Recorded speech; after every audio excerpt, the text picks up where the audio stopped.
تشاء الأقدار أن يلاقي المنتخب صاحب الدار غينيا الاستوائية في ربع نهائي الكأس الإفريقية.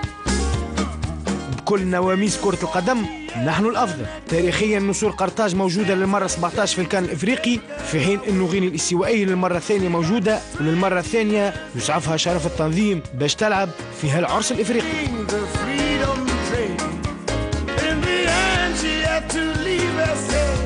غينيا الاستوائية وتونس ما تقابلوا كان في 2 مناسبات، وكان ذلك في تصفيات كأس العالم البرازيل 2014 المنطقة الإفريقية.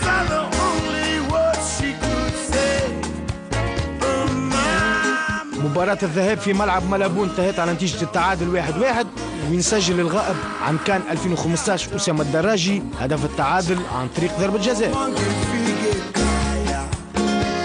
إلى ملعب مصطفى بن جنات وين انتصر آنذاك أبناء سامي الطرابلسي 3-1. أهداف عصام جمعة، حمدي الحرباوي وشادي الهمامي. هدافو المنتخب ضد غينيا الاستوائية غايبين في هالكان الإفريقية، فمن سينال شرف التسجيل في مرمى غينيا الاستوائية من الأسماء الموجودة في صلب المنتخب. هذه لمحة تاريخية عن مواجهاتنا مع صاحب الدار، إن شاء الله غدوة الانتصار والمرور للمربع الذهبي من هالكأس الإفريقية.